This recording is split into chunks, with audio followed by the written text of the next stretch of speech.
Assalamualaikum warahmatullahi wabarakatuh. Kita jumpa di Semangat Hidup Usia Lanjut. Saudara-saudaraku, mohon maaf kali ini kita jumpa dalam kondisi yang tidak memungkinkan. Saya terpapar COVID-19. Saya ingin berbagi cerita sampai saya terpapar. Saudara-saudaraku, saya berdoa, jangan sampai saudara-saudaraku mengalami seperti saya. Saya berdoa, saudara-saudaraku tetap sehat. Saran saya, patuhi protokol kesehatan. Selalu pakai masker, jaga jarak, cuci tangan, dan mengurangi aktivitas luar bila mana tidak perlu. Saudara-saudaraku, tadi siang tepat saat berkumandang sholat zuhur, saya mendapatkan berita dari anak antigen dan PCR. Ternyata hasilnya adalah positif. Lalu hari ini adalah hari pertama saya isolasi mandiri di kamar. Saya sekarang posisi lagi dalam keadaan terbaring. Saya agak lemas saja. Kondisi saya, nafsu makan belum ada. Perut terasa mual, kadang-kadang perih.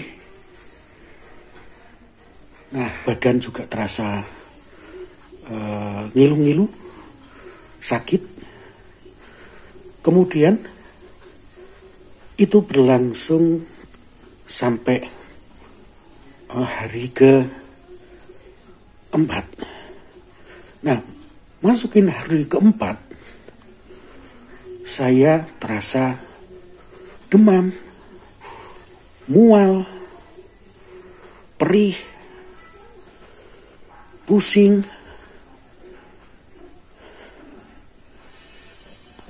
Alhamdulillah saya tidak merasakan sesak nafas. Nah, dalam pikiran saya berpikir positif. Ini adalah hanya gejala meriang biasa. Karena saudara-saudara perlu pahami, ternyata saya baru menyadari gejala sakit orang terkena atau terpapar COVID-19 adalah gejalanya sama seperti orang meriang ketika akan mengalami flu. Ketika akan mengalami flu berat, waspada, harus hati-hati. Saya pesan harus hati-hati kepada saudara-saudaraku. Bila mana sudah dalam keadaan seperti itu, harus segera melakukan tindakan untuk melakukan tes antigen dan PCR. Nah, saudara-saudaraku, saya demam hari ketiga, hari keempat saya demam. Itu berlangsung selama 3 hari. Saya demam, jadi tidak nyaman. Kemudian saya ke dokter umum, karena saya beranggapan bahwa ini hanya meriang biasa gitu. Saya mendapatkan obat dari dokter umum yang biasa saya kunjungi, dan alhamdulillah mulai ringan kondisi saya. Ketika memasukin hari ke-7,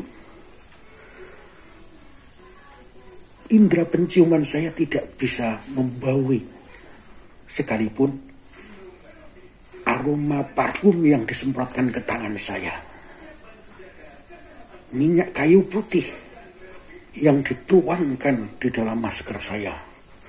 Bahkan minyak kayu putih yang basahkan ke tisu-tisu jadi masuk ke lubang hidung.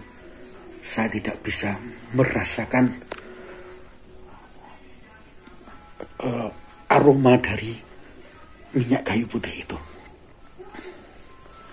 Nah, lalu hari ke-7 itu adalah hari Minggu. Lalu hari Senin kami kompromi satu keluarga, saya diantar istri dan menantu untuk melakukan tes antigen dan PCR. Dan hasilnya sehari kemudian, tadi siang jam 12 tepat kumandang azan sholat zuhur, anak saya yang mengambil hasil tes PCR dan antigen menginformasikan bahwa saya terpapar COVID-19.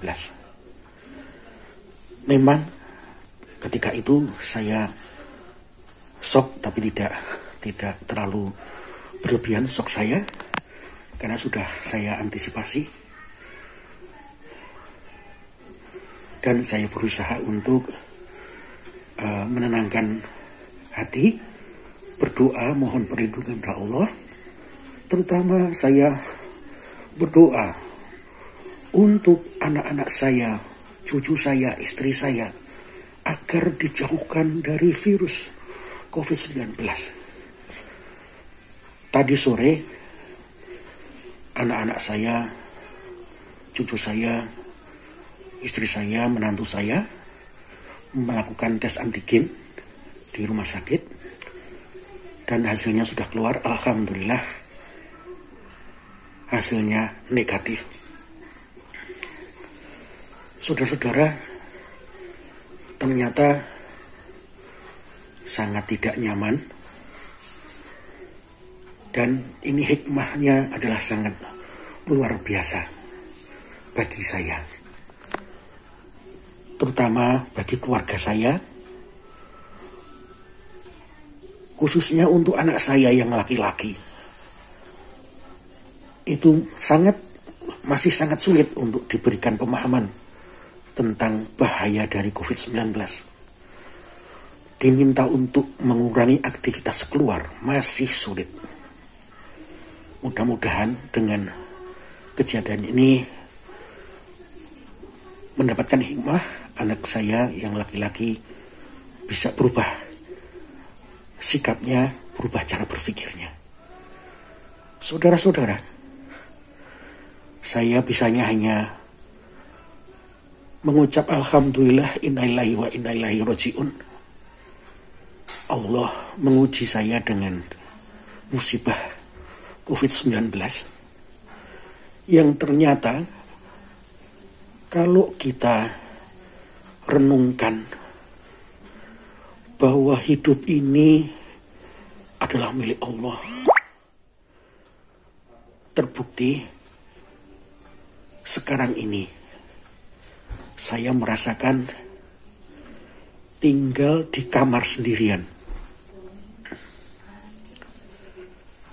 Meskipun di kamar itu ada fasilitasnya, tetapi tidak ditemani istri, tidak ditemani anak-anak, tidak ditemani cucu. Rasanya sangat sedih, rasanya sangat berat. Coba kita bayangkan, bila mana nanti Allah sudah berkehendak memanggil kita, kita tidak ditempatkan di dalam kamar lagi, tetapi ditempatkan di liang lahat dengan ukuran 2 kali 1 meter, dihimpit dengan tanah, hanya dibungkus dengan kain mori, ditinggal anak, istri, cucu. Betapa sengsaranya bila mana kita tidak memulai hidup ini dengan berbuat baik, dengan beribadah, mencari ridho Allah Subhanahu wa Ta'ala. Saudara-saudaraku, obatan, dan alhamdulillah obat-obatan yang disiapkan oleh anak saya setelah saya dihubungi oleh dokter puskesmas sudah lengkap obatnya. Dan pihak RW yang mengetahui kalau saya dalam keadaan terpapar langsung pihak bereaksi cepat, rumah langsung disemprot di bagian luar, di pagar, di teras disemprot, mungkin tadi dengan suara mesin karena anak-anak saya dan istri sedang tes antigen di rumah sakit. Reaksi dari pengurus RT juga sangat bagus. Mungkin ini adalah tindak lanjut dari pengurus RT yang menghubungi RW, bahkan menghubungi dokter puskesmas, sehingga dokter puskesmas menghubungi saya, menanyakan keadaan kesehatan saya, menanyakan obat-obat yang diperlukan sudah ada atau belum. Dan alhamdulillah dokter menyatakan sudah lengkap. Tadi anak menginformasikan saya suruh melihat YouTube, tapi YouTube apa saya belum membukanya. Saudara-saudaraku, ini adalah hikmah yang sangat berarti buat saya pribadi. Oleh karena itu, kita tetap harus mengikuti program pemerintah, karena program pemerintah tentunya sudah dikaji dengan seksama, dengan baik oleh para ahli di bidangnya, bahkan dengan anggaran yang tidak sedikit. Bila mana kita mematuhi, insya Allah wabah ini akan segera berakhir. Demikian saudara-saudara, kita jumpa lagi di Semangat Hidup Usia Lanjut. Mohon maaf bila mana kurang berkenan. Assalamualaikum warahmatullahi wabarakatuh.